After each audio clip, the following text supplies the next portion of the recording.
Hey everybody! Today I'm taking part in two really super fun blog hops. One featuring the May My Monthly Hero stamp set and kit, which is adorable. It is Happy Mail themed, and they got some of their inspiration from Jennifer McGuire's Share Handmade Kindness campaign.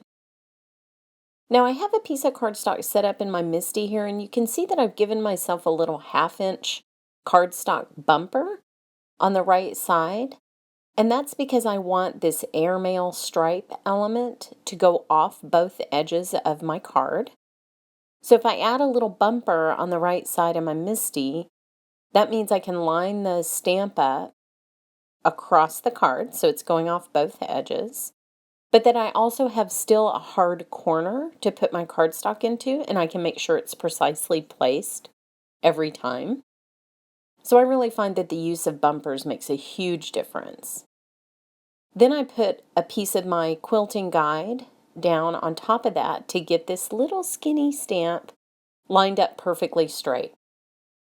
I'll actually use this several times on this card, but you can see it really helps me get a good line across the front of the card. So now I'll pick that up, and I don't need the quilting guide anymore. So I just make sure that my card front is lined up against that little cardstock bumper. And now I'm going to create an airmail pattern with red and blue markers. I have an old ballet blue marker from Stampin' Up! And a real red marker. And I'm just going to color directly on this image. This is a brand new image. I haven't used it yet. And so it'll take me a couple times to get it to where it's taking ink evenly. But that's a great thing about the MISTI. I can just stamp it several times and it'll be perfect when I'm done.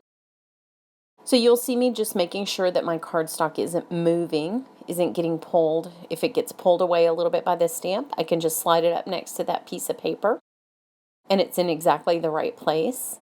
And it makes a huge difference on a very crisp image like this. I mean, I wouldn't want to be off just a little bit with something that's as well defined and clean as this is, because I'm making a very clean and simple card.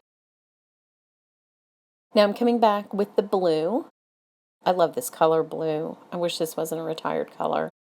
But it's perfect in combination with the red for that airmail look, which is something that I absolutely can't resist. So now that I have my stripe all set, that's so cute. I just love that look. I can work on the rest of the card. Now what I wanted to do was have there's a very sweet little envelope image in this set. And I wanted to have that be the focal point. So I stamped that in smoky slate on a scrap. And I'm just going to cut that out. I'll actually be cutting out 2 elements of this. But first I need just the envelope, and I'm just making sure I cut right along that line so I don't have a white edge. And I want this to go across the center of the airmail strip. So I'll position that. I'm not going to put it down yet because I'm going to do a couple things to that image. But it'll help me line up my Happy Mail sentiment. Now, what stamper does not need a stamp that says Happy Mail? Come on, we all do. I wonder if they should start stamping unhappy mail on the outside of our bills envelopes, our tax returns. Maybe I should invent an unhappy mail stamp, make them use it so I can just throw it all in the trash. Now I'm using the quilting guide again.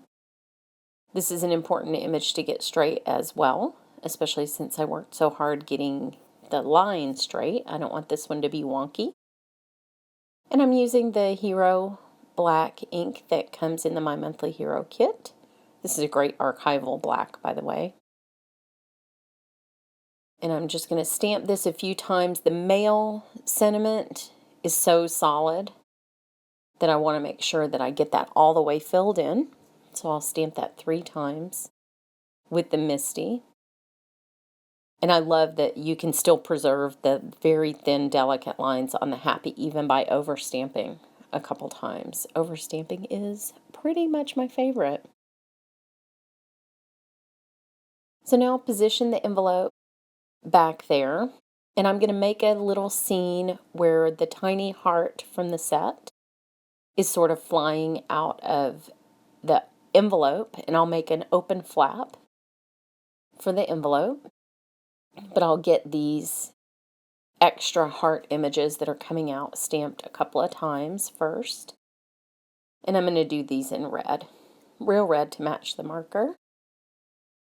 So I'll stamp those a couple times. Clean off my lid a little bit. I got it a little bit messy.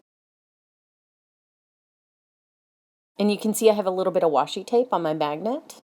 That kind of helps them from smacking together quite so hard if I forget and put them too close together. Now I'm going to stamp a heart on a scrap because I'm going to be cutting this one out. And I also need a second envelope image.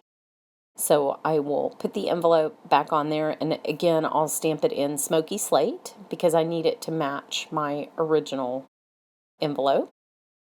But for this piece, I'm actually just going to be using the flap of the envelope because I want the envelope to look like it's opening and the hearts are flying out. So I'll carefully cut out the little heart, and then I will cut out the flap of the envelope, leaving a little bit above the flap that I'll use as a tab to attach it to the envelope. And I'm just folding it back here. I cut the extra piece at the top just to add an angle on the back, just so that it's hidden when I glue it onto the back of the envelope, right side up, I hope. Like that, so that it doesn't show at the edges. And then I have a little 3D scene that I can create. And I'm just going to use some Tombow Mono Multi. Love this glue. And attach that. And then after I stick that down, I'm going to do it with dimensionals. Just because this is such a clean card, I wanted a little pop on there of dimensions. I'm using 2 dimensionals just so that it's evenly propped up. And I'll make sure that it's parallel with my sentiment and sort of across that stripe. And then for the heart, I want that just peeking out, be the first one of the 3 coming out of the envelope. And I'm going to put that on with a mini glue dot. And just sort of, I'm actually kind of lining it up with that diagonal line that makes the fold of the envelope, just so that you can see that it's a heart shape coming out. And then I ended up putting a tiny piece of dimensionals under the flap, just that it would stay closed but still give me that dimension and make this cute little scene. Now we're giving away a mini Misty in my blog post today, so be sure and go over to my blog, link is in the description, for your chance to win a mini Misty and the May Hero Arts, my monthly hero kit. Thanks so much for watching.